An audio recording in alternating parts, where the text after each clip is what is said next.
What up, it's John from Fedora Lifestyle, and I welcome you to the first installment of Artist Bad Advice, Good Advice. Before getting started, please subscribe for more art and drawing tutorials. Alright, coming in at number 1, Artist Bad Advice, just draw and you'll get better. Okay, it's fun and therapeutic to draw what we know and like. I draw lots of skulls, and that's great, but that doesn't make drawing all those skulls good practice.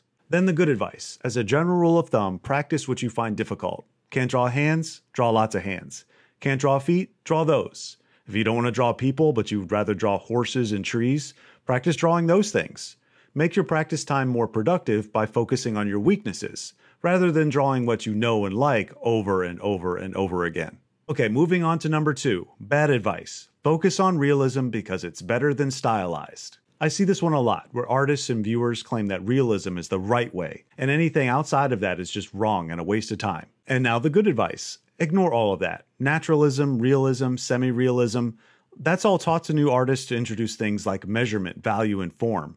I say learn all of those things, but after that, create the art that you want to make, realistic or not. And finally, at number 3, the silliest of them all. Bad advice. Real artists don't use reference. And now the good advice. I say keep an open mind. Use reference, draw your surroundings, and use your imagination. I'm not saying replicate photographs, that's not for everybody. But by not using reference, you're only drawing what you already know, which may be incorrect or incomplete. You have to learn to interpret the world before you can reinterpret it into something new. So what do you think? I'd love to hear your thoughts. Thanks for watching. Please subscribe, like, and share.